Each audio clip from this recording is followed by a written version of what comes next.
Склучени првите договори за набавка на 100.000 тони јаглен за РЕК Битола и 100.000 тони за ТЕЦ Осломеј.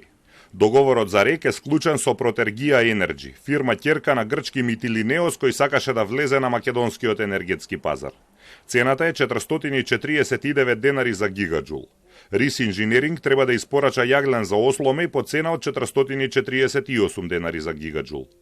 Предвидено е во предстојната година ЕСМ да набави уште 630.000 тони јаглен за РЕК Битола и уште 300.000 тони за ТЕЦ Осломеј. Производствената цена на струјата од увозниот јаглен е многу повисока од продажната, но ЕСМ не ископува доволно јаглен за да ги задоволи потребите. Рудникот во Кичево е затворен затоа што е исцрпен капацитетот, а во Битола се копа недоволно и со послаб квалитет. Од цената на увозниот јаглен, меѓу другото, зависи и цената на струјата што ќе ја плаќаат граѓаните. Новата цена треба да се донесе до крајот на годинава, па останува да се види колку овие набавки ќе влијаат на одлуката. Со оглед на тоа што овие цени се пониски од ланските, не би требало да влијае на зголемување на сегашните цени, но ова се само првите количини, а во голема мера ќе зависи и од наредните понуди.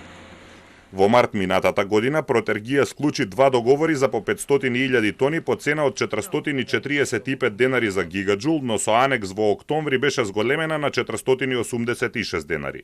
Другиот договор за 500.000 тони беше по 540 денари, а третиот од декември минатата година за 350.000 тони по цена од 453 денари.